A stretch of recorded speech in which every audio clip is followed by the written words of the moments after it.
चलिए बच्चा लोग, आज हम लोग पढ़ेंगे आवर्त सारणी के बारे में। बहुत दिन से आप लोग कर रहे थे कि आवर्त सारणी पढ़ाइए, आवर्त सारणी पढ़ाइए। चलिए आज जान जाएंगे आवर्त सारणी का है थोड़ा सा बेस क्या होता है आवर्त सारणी का, आवर्त सारणी कैसे बना, कैसे क्या हुआ। आज होता है हम जान जाएंगे किस बारे में, आवर्त सारणी के बारे में। तो आज ऐसे पढ़ लेंगे तो आप कभी भूलने वाले नहीं है, ठीक है। तो आवर्त सारणी बनाने में बहुत सारे वैज्ञानिक आए, कितने, बहुत सारे वैज्ञानिक आए, अपना अपना नियम था, अलग अलग रूप में दिए, जैसे जैसे खोज किया उन्होंने अपना अपना नियम अलग अलग रूप में दिया, ठीक है। अगर आप भी खोज करना है तो आपको भी थोड़ा सा बढ़िया हो जाइए। आप लोग भी थोड़ा सा देखेंगे कौन कमी उमी बनाना है, और कौन कमी उमी होगा तो आप लोग भी क्या करेंगे, खोज कर देंगे। इतना ध्यान रहे कि खोज करने में बहुत ज्यादा समय लगता है, कौन चीज को चिंता करने में, ठीक ना। जितना सोचेंगे उतना आपको है जो सोचने की क्षमता उतना क्या होगी, बढ़ेगी। तो ध्यान रहे, सोचे लेकिन फालतू समय फालतू लिखे नहीं, बढ़िया चीज के लिए सोचे ताकि आप बताए काम आए, बढ़िया आए। बाकी तो आप समझदार है ये हैं, ठीक ना। तो चलिए हम देखते हैं क्या चीज, आवर्त सारणी। आवर्त सारणी है खोज शुरू किया होता है, सबसे पहले होता है शुरू किया था कौन, तो डाबेराइनर का नाम का वैज्ञानिक था, डाबेराइनर, ठीक ना। वो जो पहले खोज किए, डाबेराइनर, डाबेराइनर कहीं डेवेनियर भी देता है, तो इसमें सस्पिशन मत लगाइएगा। सबसे पहले होता है इन्होंने चालू किया खोज अपना, डेवेनियर ने, कहता है क्या होता है। तो इन्होंने जो है एक नियम दिया, क्या दिया, नियम। और भी नियम था उसका त्रिक नियम। क्या नियम था, त्रिक नियम, त्रिक नियम। इन्होंने कहा, डाबेराइनर ने कहा कि जितने भी तत्व हैं, जितने भी तत्व हैं उसी से मिलता जुलता, उसी से मिलता जुलता एक के बाद तीसरा नंबर पर वही रहेगा, एक के बाद तीसरे नंबर पे वही रहेगा। इसे उन्होंने जैसे देखा कि हीलियम को जो है, किसको, हीलियम को, हीलियम के बाद क्या आ गया, और हीलियम करें हाइड्रोजन, हाइड्रोजन के श्रेणी में ही आपका आता है क्या चीज, लिथियम। हाइड्रोजन के श्रेणी में क्या आता है, लिथियम। तो ये जो लिथियम है यह होता है क्षारीय धातु है, क्या है, क्षार धातु है। लेकिन हाइड्रोजन तो क्या है, यह होता है एक अधातु है, क्या है, अधातु। और ये हाइड्रोजन तो ऐसा अधातु है कि ये होता है कौनों से तक चिपक जाए, खर्च कहीं कहीं नहीं चला जाएगा घूमने के लिए, कहीं नहीं टहलने जाएगा फटाफट। मतलब इसको होता है हाइड्रोजन होता है, बोला गया है पूरे आवर्त सारणी में कि ये आवारा तत्व है, क्या है, आवारा तत्व है। मतलब जाके कौन से चिपक जाए, कौन से जाके बोलने लगे, मतलब कौन ना बोलता है तब जाके का हो भैया, ठीक है, हैं। जैसे मान लो आपस बोल दिया हाइड्रोजन का हो, ठीक है ना, हाँ ठीक है, आपस बोल देगा हाँ ठीक है, हाँ ठीक है, बढ़िया है। तो हाइड्रोजन का मतलब कौन जाके चिपक जाए, कौन से बोल देगा, आपस बोल देगा, हनु से बोल देगा, सबसे बोल देगा, इसे धीरे धीरे हाइड्रोजन, ठीक ना। तो इसीलिए उसका बोला गया है आवारा तत्व बोला गया है। तो डाबेराइनर थे, उन्होंने कहा कि जैसे हाइड्रोजन को श्रेणी में हम बताए क्या चीज, लिथियम को, फिर छह नंबर पे आएगा कार्बन, कार्बन को श्रेणी में तो नहीं जा सकते हम लोग। तो उन्होंने सोचा बड़ा सस्पिशन हो जा रहा है जी, तो ऐसे तो उन्होंने कहा कि इतना लग रहा है कि हमारे बस की बात ना है। वो खाली हाइड्रोजन को लिथियम में बराबर कर दिए, हीलियम को उधर फेंक दिए फट से, कह के हीलियम तो उधर जाओ, और हाइड्रोजन और हीलियम, अरे हाइड्रोजन और लिथियम को एक श्रेणी में रख दिए फटाक से। और 6 नंबर पता है कार्बन, कार्बन बड़ा सोचने लगा बेचारा कि हमको काहे भगा रहे हैं, काहे श्रेणी में रख रहे हैं। अब बेचारा जब श्रेणी में नहीं आ पा रहा था, तब डाबेराइनर ने कहा कि भैया हमारे बस का बात ना है, जितना खोजे उतना बहुत है, जितना ध्यान दे, जितना खोजे उतना बहुत खोज कर दिए। तो यानी कि सर्वप्रथम खोज करने के लिए कौन वैज्ञानिक आए थे, डाबेराइनर, जिन्होंने कौन सा नियम दिया था, त्रिक नियम। कौन सा नियम दिया था, त्रिक नियम। उसके बाद अगले वैज्ञानिक कहे भैया अगर आप ना खोजेंगे फिर वैज्ञानिक, चलो हम तो कुछ करबे करेंगे जरूर ना जरूर। तो उनका नाम है न्यूलैंड। क्या नाम है, न्यूलैंड, न्यूलैंड। इन्होंने जो नियम दिया है वह अष्टक नियम दिया है। कितना, अष्टक, अष्टक नियम दिया। इन्होंने कहा कि कुछ मत करना, क्या करना, कुछ मत करना, पहले वाले तत्व से जो उसका गुण मिल रहा है उसी को 8वें वाले पर रख दो, बाकी बीचों में कौन भर दो, उससे उतना मतलब ना है, बाकी बीचों में कुछ भर दो। लेकिन जो होता है कि पहला वाला और 8वां वाला से आपका मिलना चाहिए। तो जैसे में देख लीजिए ना, हाइड्रोजन, फिर क्या मिला 8वां पे ऑक्सीजन, 16 मिला सल्फर, क्या मिल गया आपका 16 पे सल्फर। तो ऐसे होता उनका मिलता चला गया। आज जैसे 16 32 पाए, अरे 16 32, 16 और 8 कितना आपका 24, इस 24 में क्या करे, ये तो धातु है, ये कैसे हो जाएगा, तो इसमें धातु आ रहा है, हमको चाहिए अधातु।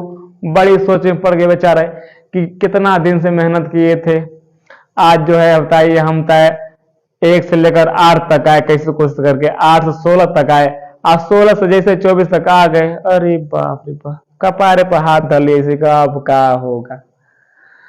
उसके बाद कहा कि जितना हमने खोज उस किया था सब तो लग रहा है पानी फिर जाएगा, सब क्या हो जाएगा, पानी फिर जाएगा। तो अष्टक नियम जो होता है इनका कहां तक फॉलो करता है, 16 तक फॉलो करता है, 16 पे आता है जी सल्फर। तो इतना ध्यान रहे बच्चा लोग कि जो 16 पे है आपका है सल्फर है, और 24 का आता है आपका क्रोमियम आता है, जिसका प्रतीक होता है Cr। जब देखे कि 16 के बाद 24 पे हमको अधातु चाहिए था, लेकिन आ रहा है क्या चीज, धातु। बड़ी समस्या हुआ, कहे चलो भैया हमारे पास इतने था, तो उन्होंने कौन सा नियम दिया था, अष्टक नियम। तो उन्होंने कहा था कुछ नहीं करना है, बस जो पहला तत्व है उससे मिलकर तो कौन होना चाहिए, यानी कि 8वां होना चाहिए। यानी कि जो पहला जो तत्व है हाइड्रोजन, हाइड्रोजन भी अधातु होता है, ऑक्सीजन भी क्या है अधातु, और सल्फर भी क्या है अधातु। मतलब 16 तो तुम बड़े समझ कर, वाह कितना मजा आ रहा है। आज जैसे ही 16 के बाद गए 24 पे, निराश हो गए बेचारा, तुम कपारे पर हाथ उठा लिए कि अरे बाप रे बाप अब क्या होगा, धातु आ गया, हमको चाहिए था अधातु। ठीक है, तो वहीं पता इनका नियम क्या हो गया, फेल हो गया। अगले वैज्ञानिक आए जिनका नाम है मेंडलीफ। मेंडलीफ, और मेंडलीफ के बारे में तो जानते हैं सभी लोग, बोलते हैं कि मेंडलीफ का आवर्त सारणी, क्या बोलते हैं हम लोग, मेंडलीफ का आवर्त सारणी। तो इन्होंने जो नियम दिया था वह नियम था परमाणु भार, परमाणु भार,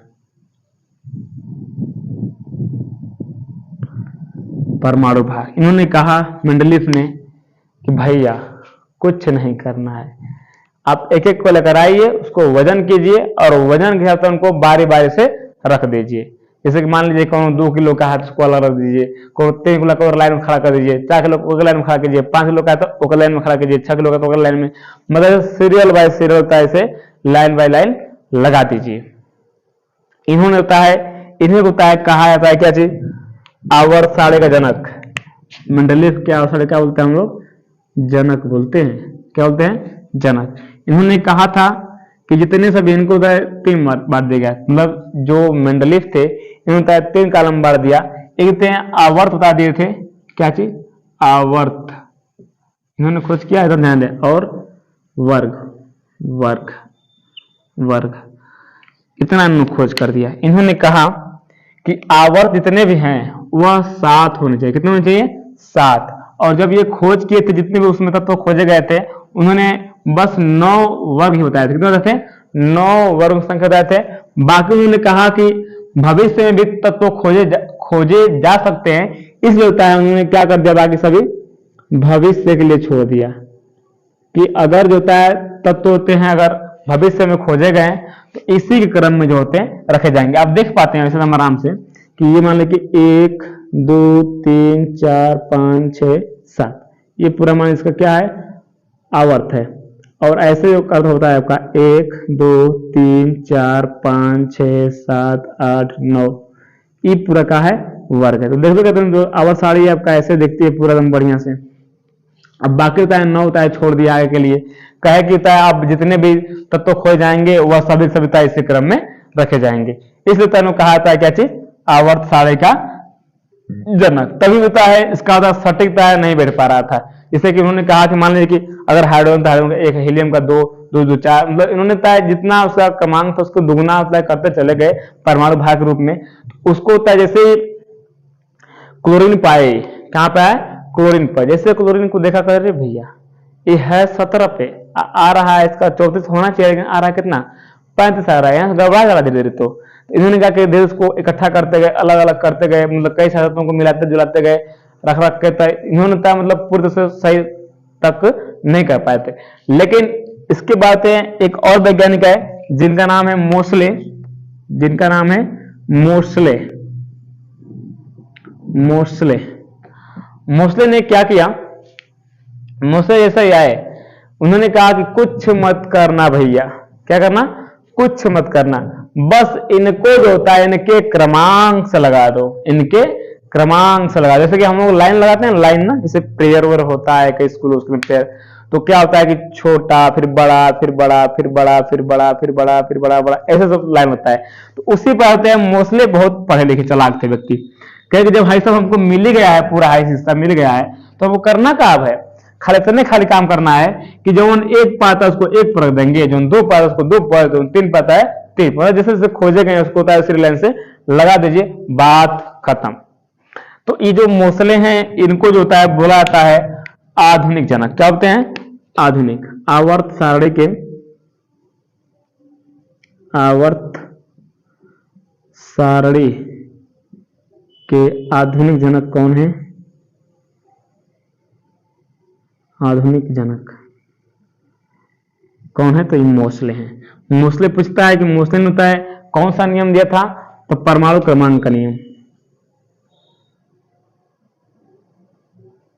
परमाणु क्रमांक का नियम इन्होंने तय कहा था। बस खाली क्या चीज, सबको तय नियम, मतलब एक बाय क्रम से रख दो, बाकी सभी क्या हो जाएगा ना, अपने आप में सेटलमेंट हो जाएगा। तो ये तय नियम किसने देता है, मोसले।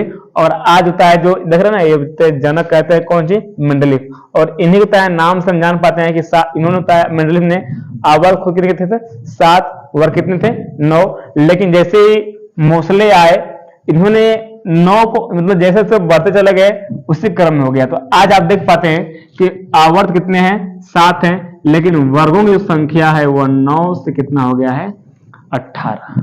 कितने हो गए हैं 18। जो इसे देखते हैं ना कॉलम में से होता है पूरा कॉलम, ये सभी क्या होते हैं, वर्ग होते हैं। और जो ऐसे ऐसे होता है जिसको रो बोलते हैं, वो क्या होता है आपका आवर्त होता है। तो कितने संख्या में है 7 है, और इस समय कितना वर्ग है आपका 18 वर्ग है। और भविष्य मान लेने से खत्म हो गया। तो अगर कोई पूछेगा कि आवर्त सारणी में तत्वों की संख्या कितना है, तो जानते रहेंगे आप लोग 118। कितने तत्व हैं 118, जिसमें से 94 जो हैं, जिसमें से 94 प्राकृतिक हैं। क्या है, प्राकृतिक हैं। और 24 जो हैं कृत्रिम है। क्या है 24 कृत्रिम। कृत्रिम सुनते हैं ना, जिसमें से अल्फा बीटा गामा निकाल करता है, यूज किया जाए, बनाया जाए तत्वों को, उसको बोलते हैं हम लोग क्या चीज, कृत्रिम तत्व। तो 24 तत्व होते हैं कृत्रिम है, और 94 क्या आपके प्राकृतिक है। ठीक है, जिनमें से 91 जो है, जिनमें से 91 धातु हैं। क्या है 91 धातु हैं। और जो होता है आपका 20 जो होता है आपका अधातु है, 20 अधातु है। और 7 जो होते हैं आपका क्या है उपधातु है। 7 क्या है उपधातु। इनको अलग अलग वर्गों में बांटा गया है, अलग अलग बोलते हैं ब्लॉक। इनको 4 ब्लॉक बांटा गया। कितने ब्लॉक बांटा गया है 4 ब्लॉक में, SPDF, ये 4 ब्लॉक है इसके। आवाज वाले कितने ब्लॉक हैं 4 ब्लॉक हैं। कितने SPDF 4 ब्लॉक में बांटा गया। किसको आवाज सारे पूरे तो कितनी संख्या है 118, जिसमें 94 क्या है प्राकृतिक है, 24 क्या है कृत्रिम है। और इनमें से जो होता है 91 क्या है धातु है, और 20 क्या है अधातु है, और 7 क्या आपका है उपधातु है। और इनको 4 भागों में बांटा गया है SPDF। ठीक है, तो ये रहा आपका बेसिक जानकारी। बाकी फिर मिलेंगे आपको अगले वीडियो में। तब तक ये होता है जय हिंद।